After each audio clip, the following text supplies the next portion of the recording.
Oi. Bom, eu sou a Silvana Bahia. E só o fato de eu estar nesse palco aqui hoje me tira de várias estatísticas para as quais eu fui predestinada. Eu sou filha e neta de duas empregadas domésticas que migraram do norte do Brasil, no Pará, para o Sudeste em busca de oportunidades. Até hoje, a minha mãe trabalha como empregada doméstica. E foi com esse trabalho que ela conseguiu dar estrutura para que eu pudesse estudar e não ter que trabalhar enquanto criança. Eu me formei em comunicação social e, na sequência, eu fiz um mestrado. E isso abriu muitas portas para mim.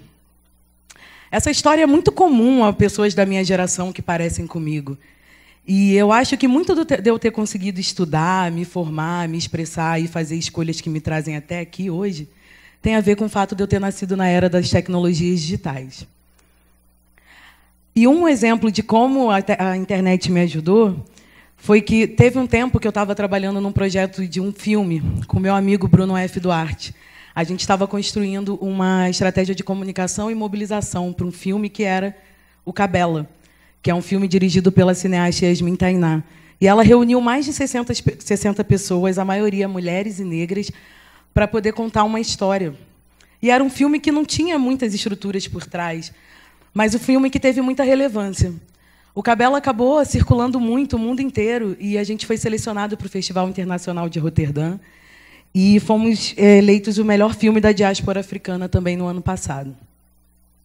Nessa época que eu estava fazendo o Cabela, precisava de alguém para fazer o site do filme. E eu trabalhava no Observatório de Favelas, que é uma organização social que fica aqui na Maré. E a Maré é um complexo de 16 favelas com mais de 140 mil habitantes. E, naquela época, eu queria fazer mais e entender mais sobre tecnologia, mas eu não me sentia muito autorizada para isso. E passar pelo observatório foi muito interessante para mim, porque ali eu aprendi muita coisa e conheci muita gente, fiz muitos amigos.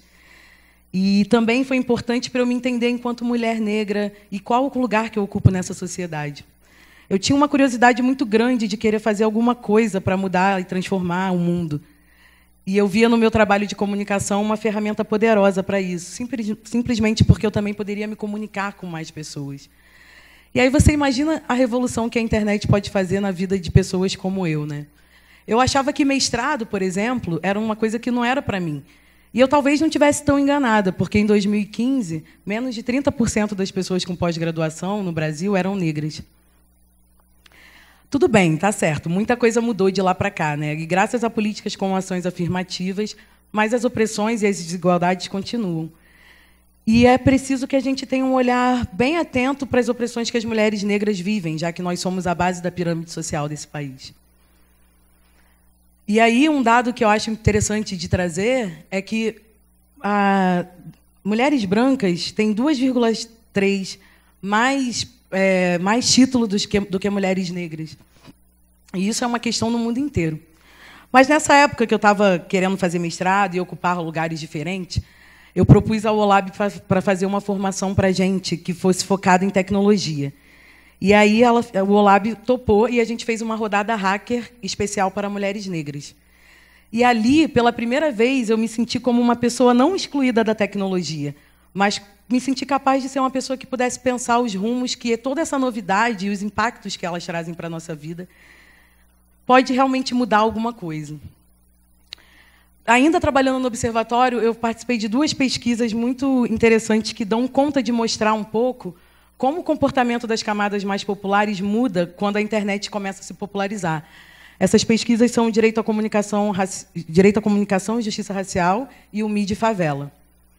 E, nessa época, foi a mesma época que o passinho explodiu. O passinho sempre existiu nas favelas, mas isso ganha uma outra dimensão quando os meninos se filmam e jogam no YouTube. E também foi uma época que eu dei conta de entender que a produção de mulheres negras, tanto como textos, blogs, no audiovisual, crescia muito. Então, a gente estava conseguindo produzir outras narrativas sobre ser negro no Brasil.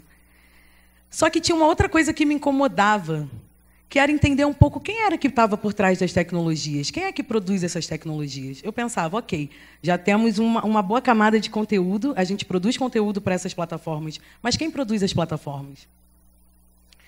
E aí me veio uma inquietação de pensar, quantas cientistas negras a gente conhece? Quantas mulheres negras se formaram nos cursos de exatas nos últimos anos? Quantas são programadoras? Quantas são engenheiras? Eu não sei, porque esses dados não existem. Mas se a gente pensar que gênero e raça estruturam a nossa sociedade, como que a gente pode criar políticas mais inclusivas se a gente não considera essa interseccionalidade? E a rodada hacker, e naquela sequência de acontecimentos, e marcando um pouco a minha entrada no OLAB, a Gabi Agostini me convidou para a gente fazer uma maratona de rodadas hacker em São Paulo.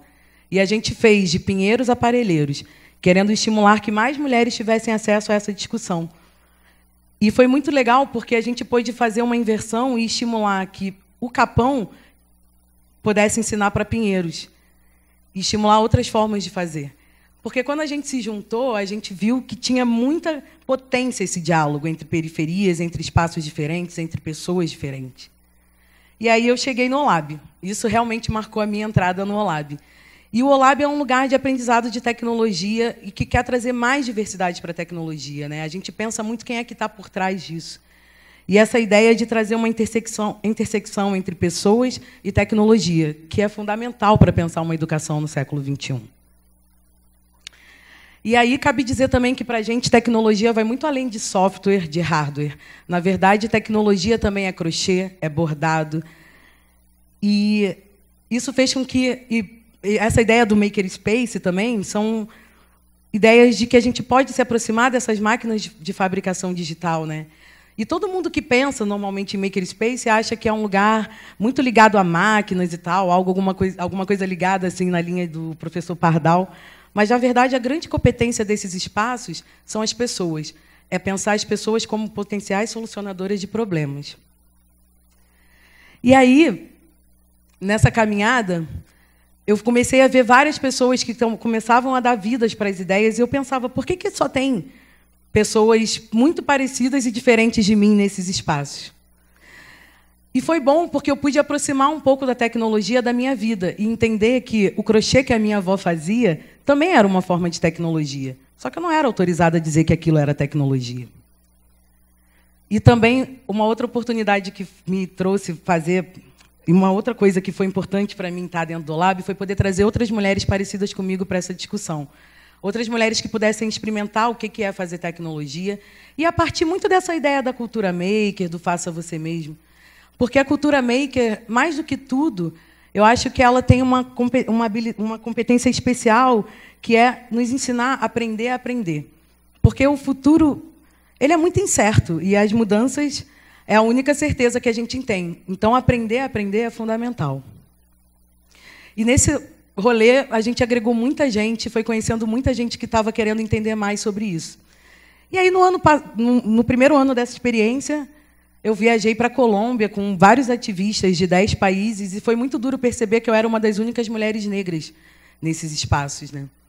E eu queria entender como que eu podia fazer para trazer mais mulheres para esses lugares. Só que depois eu percebi que isso não era um problema no Brasil, isso era um problema no mundo inteiro. Porque apenas 4% das startups de tecnologia, por exemplo, são comandadas por mulheres negras nos Estados Unidos. E aí eu fui em busca de outros dados, né?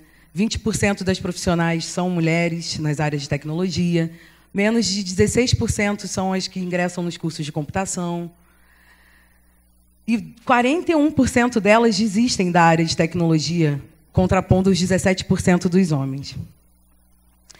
E aí eu fiquei pensando, como que a gente pode saber e como que a gente pode fazer para criar políticas que, de fato, tragam mais mulheres para esses espaços? E, mais do que isso, como que a universidade pode ajudar no combate ao racismo, estimulando que mais pessoas negras se formem em variadas áreas, principalmente nos cursos mais elitizados?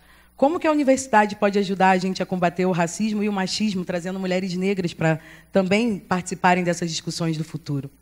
E eu fui em busca de muitos dados e eu não achava esses dados. Foi quando eu encontrei esse levantamento feito pela galera da Poligem, da USP, que diz que em 120 anos, 10 mulheres negras foram formadas na Polis da USP. E aí eu fiquei pensando, o que a gente pode fazer para estimular, né, essa participação? Eu realmente não tenho essas respostas, mas eu tenho uma sugestão de um caminho, que é convidando mulheres negras a pensarem essas soluções. E é assim que a gente tem feito com a Preta Lab. A Preta Lab nasce muito desse meu incômodo de ser a única e de não ver outras mulheres parecidas comigo no campo da inovação ou da tecnologia. E a gente fez um mapeamento que, em pouco tempo, um mapeamento muito informal, que a gente lançou um formulário na internet, em pouco tempo tinham mais de 600 respostas de todos os lugares do Brasil. Eu estava muito curiosa para saber o que ia aparecer, o que essas mulheres faziam, mulheres negras, mulheres indígenas, o que elas estavam aprendendo. E foi quando eu conheci a história da Tainá, do Rio de Janeiro, que começou a programar no YouTube e hoje tem uma empresa de desenvolvimento de software que, enfim, faz trabalhos por encomenda. Na sequência, eu conheci a Raquel, de Manaus, que aprendeu a programar com um ex-namorado e hoje tem uma plataforma que ensina mulheres.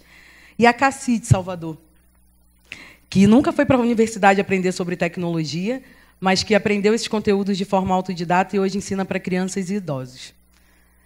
E aí eu entendi que a gente tinha que dar um passo além, que era contar as histórias dessas mulheres, porque é muito difícil você querer sonhar com uma coisa que você nem imagina que você pode ser. E foi quando a gente conheceu a história da Maria Rita, por exemplo. A Maria Rita Casagrande é uma das maiores desenvolvedoras que eu conheço e ela trabalha com isso há mais de 15 anos, fazendo várias plataformas, enfim, muitos aplicativos. E tem pouco tempo, 1 ano e tanto, que ela conseguiu colocar no currículo dela que ela era uma desenvolvedora. Tamanha dificuldade da gente se enxergar nesses espaços. Isso está totalmente ligado à ausência de representatividade. E eu fico me perguntando se a Maria Rita fosse um homem que cursou engenharia, branco, rico, e que talvez nem tivesse frequentado tanto as aulas, assim, enfim, e que nem tivesse trabalhado muito, quantos sistemas ela precisaria ter desenvolvido para se intitular uma desenvolvedora? Essa questão eu queria compartilhar com vocês. Bom, no levantamento da Preta Lab, uma coisa que me chamou muita atenção foi que a maioria das meninas não aprenderam tecnologia na universidade ou no ensino formal. E a maioria delas aprenderam em centros comunitários, pela internet, com os amigos. E aí eu me pergunto, será que a gente deve substituir a universidade, então? Claro que não, né, gente? Na realidade, a gente precisa criar experiências mais convidativas para as pessoas que sofrem um monte de preconceito o tempo inteiro poderem participar também dessa discussão. Mas não é só acesso. A gente precisa também garantir a permanência dessas pessoas. Uma pesquisa recente mostrou que 170 mil jovens entre 19 e 25 anos saíram da universidade. E a gente sabe que essa evasão, ela tem cor, ela tem classe social, ela tem gênero. E se o futuro ele é tão tecnológico, né, onde a gente delega um monte das nossas escolhas aos algoritmos, enfim, a essas plataformas digitais que a gente pouco entende, é fundamental que pessoas diferentes também possam participar e se expressar nessas novas linguagens. E se o futuro realmente é tecnológico e ele vai chegar para todo mundo, nós, mulheres negras, temos muito a contribuir. E a gente não pode deixar que as maldades do passado se perpetuem hoje. Então, é importante que a gente possa criar junto esse novo futuro. Obrigada.